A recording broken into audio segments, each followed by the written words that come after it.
Egunon, buenos días. Bueno, voy a empezar por comentaros que este fin de semana miles de personas han salido en las calles de Bilbao, de Vitoria, de Donostia y de Iruña, convocados por la mayoría sindical vasca para mostrar su rechazo a esta reforma laboral y dejar claro que no recupera los derechos que se arrebataron a la clase trabajadora. Fueron unas movilizaciones a convocatoria de la mayoría sindical que fueron apoyadas por Euskal Herria Bildu y en ellas se denunció que el acuerdo entre la patronal y los sindicatos españoles no supone una derogación de la reforma laboral del 2012. Creemos, ya lo hemos dicho anteriormente también, que es una reforma que llega coja, que llega muy lastrada por las presiones de Bruselas y la COE, por haber convertido precisamente a la patronal en un socio preferente con derecho a veto. Se queda muy corta y, por lo tanto, decimos que votar sí a esta reforma laboral sería votar sí al núcleo básico de la reforma laboral del Partido Popular.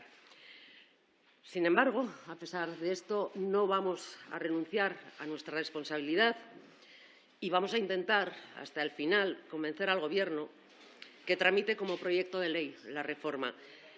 Nuestra mano, lo dijimos la semana pasada también aquí, nuestra mano va a estar tendida hasta el último minuto para mejorar la reforma en beneficio de las trabajadoras, de los trabajadores, con medidas como la prevalencia de los convenios autonómicos y provinciales, la recuperación de las indemnizaciones por despido de 45 días o por el control público sobre los ERE.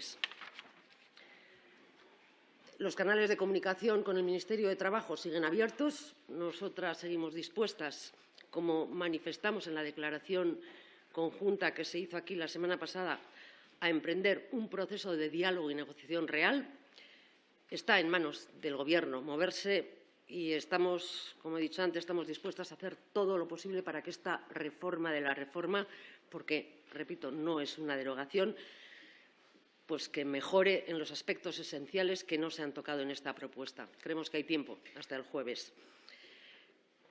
No es la reforma que nosotras querríamos, ni siquiera es la reforma que el Gobierno prometió y acordó, pero si el Gobierno quiere, hay alternativa y desde aquí volvemos a emplazarles a modificar el texto.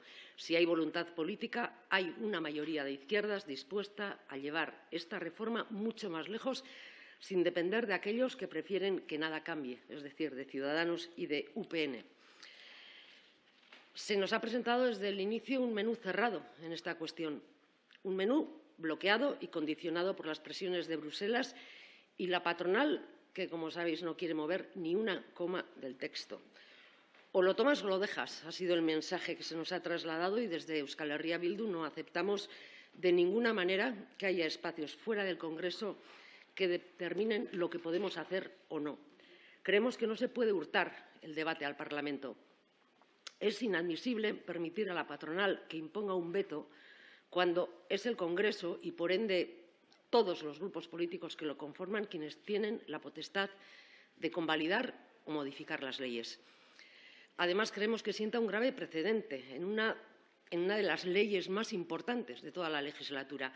Es un precedente peligroso que nos pone en situación de alerta sobre el concepto de la labor parlamentaria que tenemos los diputados y las diputadas, que no es otra que legislar y mejorar las leyes en aquellos casos que sean insuficientes. Y una vez más volvemos a insistir aquí en el valor de la palabra dada, en el valor de cumplir los compromisos que las fuerzas de este Gobierno han adquirido ante la ciudadanía mediante su programa electoral y ante diferentes fuerzas políticas a través del acuerdo del Gobierno de coalición. En definitiva, esta es nuestra posición: o el acuerdo se modifica o no avalaremos esta reforma laboral. Bueno, por otro lado, voy a hablar también de otro tema que está de actualidad. A esta hora se reúne la mesa del Congreso que va a analizar la solicitud que hemos presentado con Esquerra Republicana y Unidas Podemos para crear una comisión de investigación sobre los abusos sexuales a menores en la Iglesia Católica. Una comisión que, según relatan y manifiestan las propias víctimas, supone un hilo de esperanza, un balón de oxígeno tras décadas de desamparo, de silencio, de inacción, de pasividad y obstruccionismo por parte de las instituciones. Creemos que es el momento de levantar las alfombras, de empezar a derribar el muro de la impunidad y de conocer toda la verdad para reparar a las víctimas y para que no se vuelva a repetir lo que ha sucedido. Ayer supimos que los letrados del Congreso han dado luz verde jurídicamente a nuestra petición. Incluso, lo sabéis, la Fiscalía del Estado se ha mostrado favorable a realizar una radiografía de esta realidad y ha anunciado que investigará los casos de pederastia en la Iglesia. Nos alegra, nos parece positivo que nuestra iniciativa haya logrado mover a instituciones que hasta ahora se habían mostrado inmóviles ante este escándalo, por lo que no entenderíamos que alguien obstaculizara la admisión a trámite de la comisión, porque, en nuestra opinión, ambas investigaciones son totalmente compatibles y complementarias, incluso. Porque creemos que es una situación lo suficientemente importante y urgente como para actuar con la debida audacia y no ponerse de perfil en esta cuestión. Y, bueno, confiamos en que las buenas palabras de los últimos días del PSOE se traduzcan en hechos y la verdad comience a ver la luz en esta comisión, no solo en el trámite de hoy, sino apoyando la creación de la comisión cuando llegue al Pleno después de pasar por Junta de Portavoces. Los testimonios de las víctimas son escalofriantes y no podemos quedarnos de brazos cruzados ante esta situación, ante esta realidad silenciada. Las víctimas piden ser escuchadas, comprendidas y reconocidas. Son ellas quienes merecen voz y reparación institucional a través de una comisión exhaustiva que arroje luz al escándalo y ponga fin a esa impunidad que se ha prolongado durante demasiadas décadas. Se ha hecho en otros países europeos, como en Bélgica, se debe hacer aquí también. Creemos que, mientras tanto, la Iglesia va a intentar evitar esta investigación, intentará ocultar, intentará volver a poner una tupida capa sobre todos los casos y creo que a nosotros nos toca empujar en sentido contrario, en el sentido de la verdad, de la justicia y la reparación, y se debe conocer por boca de los afectados, de los propios afectados, lo que miles y miles de personas de todo el Estado han sufrido por parte de miembros de la Iglesia Católica, amparados además por la propia institución. Este es el objetivo, no es otro, el objetivo de la iniciativa impulsada por RC y Euskal Herria Bildu y Unidas Podemos. Es la primera vez que fuerzas políticas de esta Cámara han dado este paso. Nunca antes había ocurrido nada parecido y las propias víctimas, además, lo han valorado de manera positiva, poniendo en valor la comisión y pidiendo que lleguemos hasta el final con seriedad, con eficacia y con contundencia. Ayer mismo la Asociación de Víctimas de Abusos en Navarra se mostró agradecida por la iniciativa, se manifestó a favor de poner en marcha la comisión y pidió a las fuerzas progresistas de este hemiciclo que colaboren con ella y que la apoyen. Creemos que no debemos desaprovechar esta oportunidad porque, como recuerdan las víctimas, el dolor sin justicia no prescribe. Finalmente, respecto a las cuestiones que vamos a debatir en el Pleno, tenemos una moción, consecuencia de la interpelación urgente de nuestro grupo parlamentario para hacer frente al desorbitado precio de la luz, que, como sabéis, tras las insuficientes medidas adoptadas y promesas incumplidas del Gobierno, sigue al alza. Lo que reclamamos en nuestra iniciativa es elevar las sanciones al oligopolio eléctrico, retirar la financiación con fondos europeos a proyectos de empresas que hayan alterado precios para aumentar así sus beneficios. Pedimos también que se realice una auditoría del sistema eléctrico, que se ponga fin a esos beneficios caídos del cielo, que se cree una empresa pública de energía, que se promuevan campañas para reducir el consumo eléctrico y que se modifique el sistema marginalista de fijación de precios, que es lo que evitaría que los ciudadanos paguen en sus facturas toda la electricidad a precio de la más costosa de producir, que es lo que está ocurriendo. Bueno, veremos qué formaciones se suman a nuestra petición. Esta iniciativa será una prueba de algodón para medir cuál es la voluntad y el rumbo real del Gobierno en esta materia que es tan relevante para el bolsillo de toda la ciudadanía. Esto es lo que quería deciros. Si tenéis preguntas. Sí, portavoz. Quería preguntarle, en primer lugar, si la condición de que se tramite el Real Decreto como proyecto de ley sería suficiente para que EH Bildu respaldara la convalidación del decreto. Y, en otro orden de cosas, en los portavoces anteriores a usted, los de Junts y el BNG, se han quejado de que no ha habido interlocución con el Ministerio de Trabajo y que los únicos que se han puesto en contacto con ellos han sido desde el Grupo Socialista. Me gustaría saber si es también el caso de EH Bildu, si están hablando con el Grupo Socialista o están hablando directamente con el Ministerio de Trabajo. Gracias.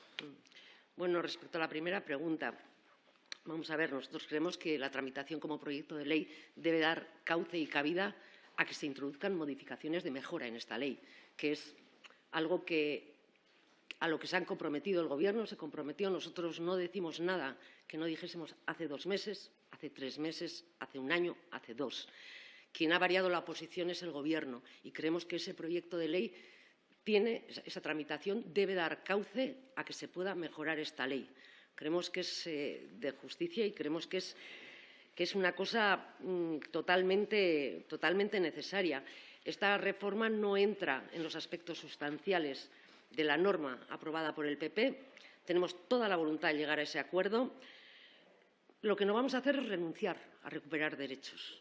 Y quien lo haga será quien tenga que explicarlo.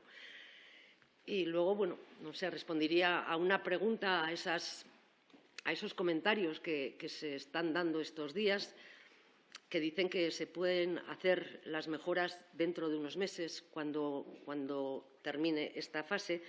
La pregunta es si se ha tardado 2 años en llegar a esta propuesta escasa, que nos hace pensar que dentro de 2 meses se va a llegar, o incluso dentro de 2 se va a llegar a lo que hace falta. Es decir, si se puede hacer a lo largo que queda de la legislatura, ¿por qué no se hace ahora? ¿No? Esa es la pregunta que haría yo. La segunda pregunta era el tema de la interlocución. Nosotros tenemos la interlocución abierta, es con el Ministerio de Trabajo. Nuestra interlocución, no diría que ha habido negociación realmente, porque cuando se trata de negociar tienes propuestas y vas hablando sobre lo que se te va proponiendo y sobre lo que tú propones. A nosotros se nos han cerrado las puertas desde el principio a poder cambiar lo que hay. Y en ese sentido, bueno, hay interlocución, claro que sí, pero hasta ahí, negociación, ya lo siento, lamentablemente no. Sí, buenos días, portavoz. Quería preguntarle, ha hablado de posponer las mejoras a la reforma laboral. Entiendo que esto lo ha planteado el Gobierno en alguna de las conversaciones y se lo ha trasladado, si les han dicho, oye, ustedes voten este Real Decreto y más adelante introduciremos modificaciones. Y luego quería preguntarle también si considera que esta apertura de Ciudadanos a votar alguna iniciativa del Partido Socialista puede fracturar de alguna manera el bloque plurinacional para las futuras leyes. Gracias. Bueno, es lo que estamos viendo estos días en los comentarios que se hacen, ¿no? Yo más bien me refería a mensajes que han ido superponiéndose a lo largo de los días, ¿no?, sobre los cambios futuros que podría haber y esa alternativa de que sea a posteriori, ¿no? No sé si la COE ahora blinda de tal forma esta situación para que no se pueda modificar nada, pues realmente, como se entiende que luego se puede hacer y ahora no. Es decir, y si ahora no se puede hacer, ¿por qué luego sí? Es decir, es una serie de incongruencias que no la entendemos, la verdad, no entendemos. Respecto al bloque de investidura, si puede estar en riesgo, esto puede dejar heridas abiertas, es cierto, pero nosotras no vamos a mantener una posición obstruccionista en ningún caso. Es posible que el bloque de investidura se rompa en esta votación. Y si se rompe, lo que hay que hacer después es trabajar para rehacerlo. Esa es nuestra posición y nosotros vamos a trabajar para ello. No creemos en el cuanto peor, mejor, desde luego, y no vamos a hacer, en ningún caso, no vamos a hacer política irresponsable ni a tumbar todas las leyes con independencia de su contenido para que este Gobierno caiga. Lo decimos con claridad. Queremos que la legislatura continúe y que lo haga desde la izquierda y con valentía. Eso sí, no basta con decir que la alternativa es peor. Hace falta demostrar que esta opción es mejor. Y no tenemos ningún interés en que el bloque de la investidura se resquebraje, pero el Gobierno también tiene que hacer una reflexión y darse cuenta de que son las izquierdas plurinacionales las que mantienen a este Gobierno y sacan adelante las leyes de calado, las leyes progresistas. Y esperamos que el Gobierno no decida cambiar de rumbo por futuras contiendas electorales. Sí, le quería preguntar si tienen ya decidido cuál va a ser el voto en el decreto de esta tarde de las mascarillas en el exterior. Y, por otro lado, al hilo de la comisión de investigación sobre la pederastia en la Iglesia, algún otro partido, el PNV, ha propuesto una comisión independiente. ¿Cree que sería compatible con la comisión en el Congreso o tendría que ser una u otra? ¿Cuál cree que es la mejor fórmula? Gracias. El decreto de las mascarillas. Bueno, la verdad es que aún estamos valorando el voto final que vamos a adoptar, sobre todo por la inclusión incomprensible de la revalorización de las pensiones en este decreto. Es una maniobra a la que, lamentablemente, el Gobierno nos está acostumbrando demasiado, la verdad. En su día fuimos muy críticos con el uso obligatorio de las mascarillas en los exteriores y lo seguimos siendo. No tiene base científica que lo avale y ha aportado poco, lo hemos visto, y sobre todo ha confundido mucho desde el primer día que se implantó. No compartimos ni apoyamos las medidas que recoge el Real Decreto. Creo que en su día lo dijimos, es una medida que crea desazón, que no trae nada positivo, crea hartazgo en la gente y, además, puede dar alas a los negacionistas. A nosotros nos pareció un sinsentido en su momento. Dijimos que solo acentuaba el desconcierto en la sociedad y que no solucionaba el problema de fondo. Y, además, durante este mes se ha demostrado que que ha sido ineficaz para frenar la sexta ola en la que aún estamos inmersos. Y creemos que donde hay que poner el foco es en los rastreadores, en reforzar la acción primaria, la sanidad pública, y no en este tipo de medidas, no en las mascarillas en el exterior, que se ha visto que no sirven para nada, no en los militares ni en los jubilados que pretendían contratar para esto. Buenos días, portavoz. Yo tenía un par de preguntas. En primer lugar, le quería preguntar por la reforma laboral.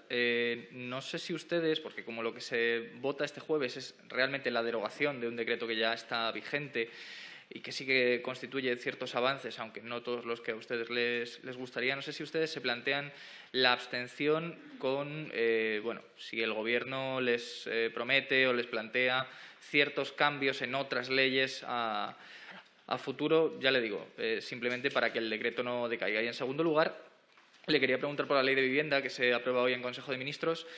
Hace un ratito el Sindicato de Inquilinos ha publicado una nota de prensa, insistiendo en que la ley que se aprueba no es suficiente, que se queda corta y planteando una serie de enmiendas concretas que quieren llevar o que quieren que se lleven a la tramitación parlamentaria. No sé si ustedes han hablado con ellos y digamos, cuáles son los cambios fundamentales que creen que se tienen que hacer en la tramitación parlamentaria de la Ley de Vivienda. Gracias.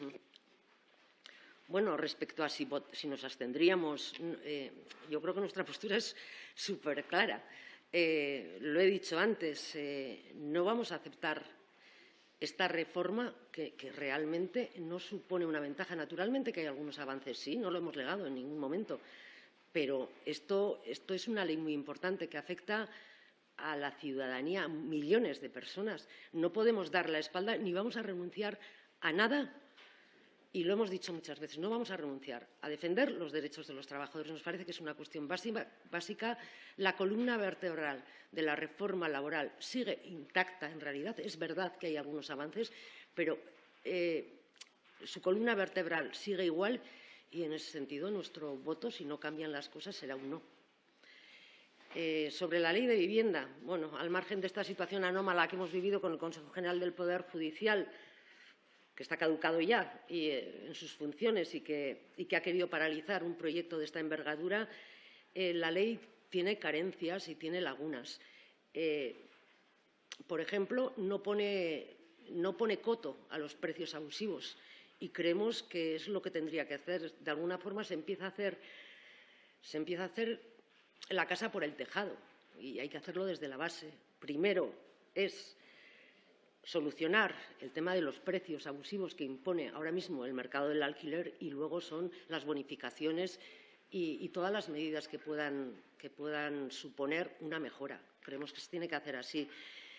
Y sí, la propuesta para una vivienda digna, nosotros tomamos de alguna forma y asumimos lo que plantearon los movimientos sociales.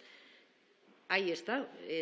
Planteamos una propuesta, creemos que la combinación de las dos puede dar lugar a un buen proyecto de ley, a una buena ley de vivienda. Creemos que hay que coger lo mejor de cada una y que es posible y que es factible hacerlo. Y anteriormente, sí, se me ha olvidado responderte a… Eso es, sí. Bueno, a ver, es curioso, la verdad, a mí me agrada que después de tantos años de inacción, que ahora haya tantas iniciativas en torno al tema de los abusos sexuales cometidos por miembros de la Iglesia, con lo cual todo lo que sea, bienvenido sea, pero que una cosa no tapa a la otra, quiero decir. Bienvenido sea todo porque hace tantos años que no se ha hecho absolutamente nada en este tema y de alguna forma nos alegramos mucho además que de alguna forma hayamos sido revulsivo con esta iniciativa que hemos presentado con RC y Unidas Podemos para mover las cosas. Sí. Buenos días, señora portavoz. ¿Cómo valora la incorporación del exjefe de ETA condenado por asociación a pertenencia a banda armada, David Pla, a Sortu, que forma parte de Bildu? Y si no cree que ahora las víctimas del terrorismo pueden tener más razón cuando dicen que Bildu es ETA. Y la segunda pregunta, si esa comisión de investigación de los supuestos abusos de curas a menores también va a ir acompañada de alguna iniciativa para defender a las 175 menores abusadas, tuteladas por la Generalitat, o las menores abusadas en el Gobierno balear. Si van a presentar también una iniciativa para proteger a esas menores. Muchísimas gracias. Mira, no estamos aquí para entablar relaciones normalizadas ni con la extrema derecha ni con sus terminales mediáticas. Dicho esto, también digo que es evidente que su derecho a formular preguntas, tan evidente como mi derecho a no responderle en ninguna ocasión. Se lo agradezco, pero no esperaba otra cosa. Gracias. ¿Qué tal, portavoz? Buenos días. Quería preguntarle cuál es la posición o la opinión de Bildu con respecto a la decisión de don Juan Carlos, del rey emérito, de querer regresar a España siempre y cuando a la figura de su hijo, a Felipe VI. Gracias. Bueno, volvemos al bucle mediático en el que estamos inmersos hace… El rey emérito lo que tiene que hacer es responder de los fraudes que ha cometido con la sociedad española, fundamentalmente. ¿Qué tal, portavoz? Buenos días. Le quería pedir una valoración sobre el asalto que se produjo ayer en el Ayuntamiento de Lorca. Se tuvo que suspender el pleno incluso. No sé si ha visto las imágenes, sí. Si conoce la información. Ganaderos protestando por una ley que se aprobó en el Ayuntamiento que impide la ampliación de las macrogranjas que ya existen para que no estén a menos de 1,5 kilómetros del centro urbano, del centro de la ciudad. ¿Qué le parece lo que ocurrió? Bueno, no he visto las imágenes. He oído por radio y a la mañana lo que ocurrió, o alguna versión de lo que ocurrió. A mí me parece que este tipo de situaciones vienen de un caldo de cultivo que se está creando, que es muy peligroso y que responde a eso. Quiero decir, todos estos bulos, esta ceremonia de la confusión que hemos vivido a lo largo de 2 semanas en torno al tema de las macrogranjas, lo que hacen es falsear una realidad y dar pábulo a que ocurran cosas como esta. Quiero decir, no es ajeno a todo esto el hecho de que se cree precisamente el caldo de cultivo para que la gente se enfade ante estas situaciones. Y creo que es algo que, como sociedad y desde los profesionales de información también, se debería de tener muy en cuenta. Es muy peligroso que se dé carta de naturaleza a los bulos, a las desinformaciones y a las medias verdades. Y luego tiene consecuencias. Bai, egun on. azkenean badirudi Kongresuko mahaiak argi berdea emango diola gaur Elizaren gehiegikeriak ikertzeko zuek egindako eskariari, fiskaltzak ere urratsak eman ditu honen inguruko balorazioa nahiko nuke, eta bestalde lan erreformaren inguruan jakin nahiko nuke egun hauetan gobernuak beste proposamenen bat jarri duen zuen mahai gainean, zertan diren negoziaketak eta onartuko zenuketen dekretua onartu eta gero aldaketak egitea legeari. Eskerrik asko. Bai, Elizari buruz, posten gara, momentu honetan orain eztabaidatzen ari da maila, ia bidea ematen dion guk egindako eskakizunari, posten gara, ze hainbeste urte pasa ondoren ezer egin gabe gai honetan, arlo honetan, badirudi, orain ekimenak daudela eta fiskaliak beak ere egingo ditu horrelako ekimen batzuk, eta postekoa da gaia mailaren erdian jartzea eta eztabaidaren erdian jartzea. Uste dugu batek ez diola kentzen besteari eta posible dela biak bideragarriak direla, bateragarriak direla eta bi ekimenak aurrera eraman behar direla, uste dugu. Lan erreformari buruz, bat zen, lehendabizikoa zen, Ia gobernuak proposamenen bat jarri duen zuen mahai gainean azken egunetan. Ez, azken egunotan, gauzak bere horretan jarraitzen dute, hitz egin dugu ministeritzarekin, baina gauzak ez dira mugitzen, eta gobernuari dagokio mugitzea momentu honetan, gu ez gara mugitu ez orain, eta ez orain ez duela hilabete bat, ez duela 2 urte. Beraz, lan erreforma hau benetan langileen aldekoa izatea nahi balin bada aldaketak egon behar dira. Eta momentu honetan, badirudi ez dagoela, naiz eta gure aldetik, gure borondate osoa eduki, gauzak aldatu ahal izateko beti ere hobekuntzak izango diralako. Eta beste aldetik, lege honetatik kanpo zerbait jartzen balin bada mahai gainean, galdera da zergatikan ez da orain egiten, ez? Hemendik 2 hilabetetara egin badaiteke zergatik orain ez. Me gustaría saber cómo se imagina usted que sería esta comisión de investigación en el Parlamento, es decir, ¿se imagina víctimas de abusos sexuales compareciendo y sometiéndose a preguntas, explicando su caso, representantes de la Iglesia? ¿Cómo se lo imagina en su cabeza? Gracias. Bueno, estoy pensando en las víctimas y yo creo que es ineludible y es necesario que vengan y que comparezcan y que cuenten lo que han pasado. De hecho, han sido las propias víctimas, asociaciones, las que ya nos han transmitido el agradecimiento por posibilitar que puedan venir aquí a dar testimonio de ello. Creo que es algo que la sociedad les debe y los políticos, la clase política, les debe también. Y creo que es lo fundamental de esta comisión de investigación. Bueno, la Iglesia no sé qué dirá, pero realmente el testimonio de las víctimas creo que es imprescindible. Y yo pondría el acento ahí y la importancia de esta comisión, sobre todo ahí, en que se escuche a las víctimas. Eskerrik asko, gracias.